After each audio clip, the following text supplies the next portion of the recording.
जदि केही आपणक मुंडरे बंधुक रखी धमक दियंती तेबे आपण माने कौन करिवे? बोधहुए आपण डरी जिवे।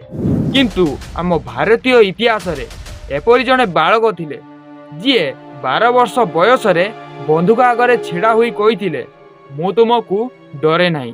से होउचंती उड़ीसा माटीर कनिष्ठ शहीद बाजी राउत। समय थिला 1938 मसीहा सेतेबेले सेठाकर राजा एवं ब्रिटिश शासन विरुद्ध रे प्रजामंडल आंदोलन करुतिले। एही आंदोलन रे सामिल होइतिले बाजी राउत आउ तांकर बानर सेना किए विप्लवी मानक द्वारा एते अनुप्राणित होइतिले सेथिपई ब्राह्मणी नदी कूल रे पहरा दबार दायित्व नैथिले। 1938 मसीहा अक्टोबर 11 तारिख राति ढेंकानाळर ब्राह्मणी नदी कूल रे ब्रिटिश सिपाही नदी कूल रे पहुंचीतिले।